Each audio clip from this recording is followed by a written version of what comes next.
Após decisão do Supremo Tribunal Federal, a tornozeleira do ex-ajudante de ordens Mauro Cid foi retirada. A Janaína Camelo tem as informações. Em audiência no STF, para ouvir as condições de cumprimento da pena da condenação por tentativa de golpe, o tenente-coronel Mauro Cid teve também a tornozeleira eletrônica retirada. Ele passa agora a cumprir os 2 anos de prisão em regime aberto. A audiência foi marcada pelo ministro Alexandre de Moraes após decidir pelo encerramento do processo contra o ex-ajudante de ordens, já que ele não apresentou recurso. Cid recebeu os benefícios da delação premiada e, por isso, teve uma pena menor que os outros integrantes do grupo, que inclui Jair Bolsonaro, condenado a mais de 27 anos de prisão em regime inicialmente fechado. Mauro Cid compareceu aqui no STF acompanhado dos advogados e ficou por cerca de 1 hora.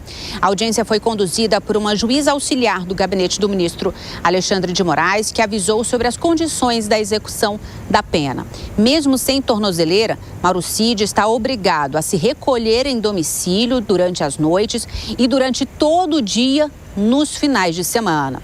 Permanece com o passaporte retido e está proibido de sair do país, de usar as redes sociais, de portar ou usar arma de fogo e também de se comunicar com os demais réus da ação penal e de outras ações das quais ele também está envolvido. Moraes também autorizou que seja descontada da pena de 2 anos os períodos que o militar ficou preso preventivamente durante a investigação, que somam 5 meses.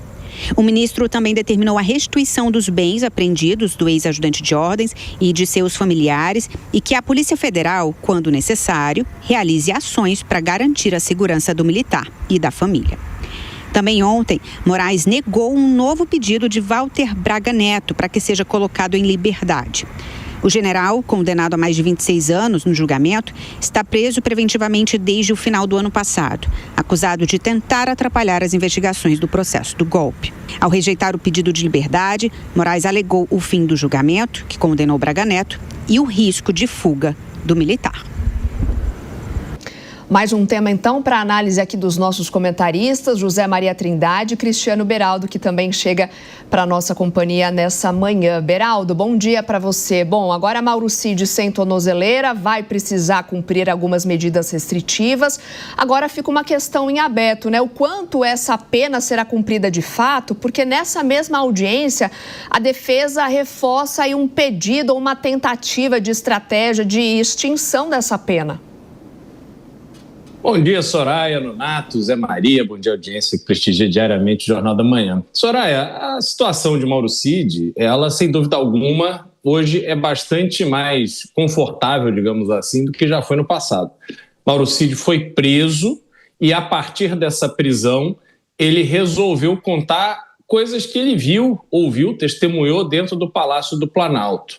E é importante a gente fazer essa diferenciação. A partir do que ele contou, daquilo que viu e ouviu dentro do Palácio do Planalto, a Procuradoria-Geral da República, com o apoio do Supremo Tribunal Federal, fizeram um enredo em que conectaram essas revelações de Mauro Cid com os eventos do 8 de janeiro, criando a tese, então, de que aquelas discussões do Palácio do Planalto, quando Jair Bolsonaro ainda era presidente, se materializaram numa tentativa de golpe no dia 8 de janeiro de 2023, que é uma história difícil da gente entender a lógica. Por que um presidente que não estava disposto a sair do poder teria permitido que o novo presidente, o presidente eleito, tomasse posse para depois de uma semana, então, tirasse o presidente, o governo que estava estabelecido? As indicações feitas pelo presidente que havia sido eleito nas eleições de 22, então, foram reconhecidas, houve aprovação no Congresso desse arcabouço fiscal, esse desastre que acabou com o equilíbrio fiscal brasileiro. Então, nenhuma demonstração na prática de que havia ali uma resistência ao novo governo tomar posse e conduziu o Brasil a partir de 1º de janeiro de 23. Pois bem, isso dito, e agora Mauro Cid se beneficiando da sua delação, é importante a gente lembrar que Mauro Cid é um membro do Exército Brasileiro. Ele é filho de um membro do Exército Brasileiro, ele foi criado no ambiente do Exército Brasileiro. E olha só que tristeza para o Brasil ter um cagueta, um dedo duro na posição de destaque que Mauro Cid teve. Imagina Mauro Cid preso por uma força hostil ao Brasil. Entregaria todos os segredos do país. Eu realmente fico impressionado com a falta de qualificação que temos hoje em alguns membros do Exército Brasileiro. José Maria Trindade, queria te ouvir também nesse tema, à medida em que, por outro lado, Walter Braga Neto segue preso, cumprindo aí a sua prisão. Ele que está preso já há algum tempo, até mesmo antes de uma decisão final, né, Zé?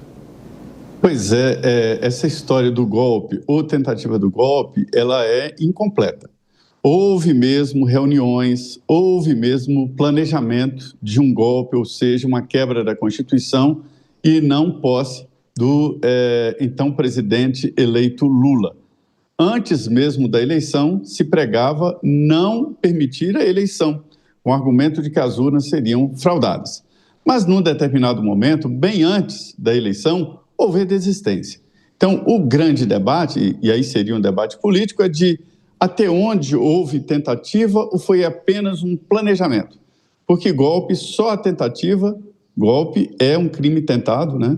Só a tentativa já é uma definição do crime. Mas a desorganização geral levou a crer que não havia nada. O grande pecado seria não avisar as pessoas que estavam nas portas dos quartéis de que não haveria absolutamente nada. Nós fomos aqui testemunhas desse processo. E havia ali uma ideia, vai aparecer algo, vai acontecer algo. E eu, louco aqui atrás das autoridades pedindo informações, então, aconteceu o quê? Não existia nada, não havia a menor possibilidade, não existia. E o Mauro Cid teve a maior punição. Acabou com a carreira projetada para o máximo. Ele seria general tranquilo, como o pai dele foi general. Foi escolhido ajudante de ordens do presidente da República, Jair Bolsonaro. Escolhido a dedo ali pela cúpula militar. Brilhante, 01. Só quem já participou da caserna é que sabe o que é a responsabilidade e o trabalho de ser um 01. Né? Tenente-coronel, e depois dele não haverá nenhum outro ajudante de ordens da importância que foi Mauro Cid. Quem frequentava o palácio ali sabia. Ninguém falava com Bolsonaro sem falar com Mauro Cid. E os 40 dinheiros que levaram o Mauro Cid a entregar todo esse processo, toda uma história montada, né, foi primeiro a não persecução penal de seu pai, pego ali numa foto horrível dele segurando aquelas joias e entregando no exterior. Então, haveria processos, foi ameaça contra seu pai e contra sua família. Por isso, Mauro Cid, no início ali, era apenas a história de um atestado de vacinação forjado, acabou gerando todo esse processo que condenou um ex-presidente da República eleito democraticamente a 27 anos de prisão. Veja como uma coisa inesperada deu nesse processo todo. Mauro Cid terá, sim, a pena excluída, não haverá essa punição, porque ele já completou 5 meses, né, de prisão preventiva e tal, já está sendo contabilizado, e 2 anos de prisão não é nada. Agora, enfrentar o Tribunal Militar para ver se ele continua ou não militar, mas ele vai para a reserva. Esta é uma incrível história que mostra um futuro general que não aconteceu.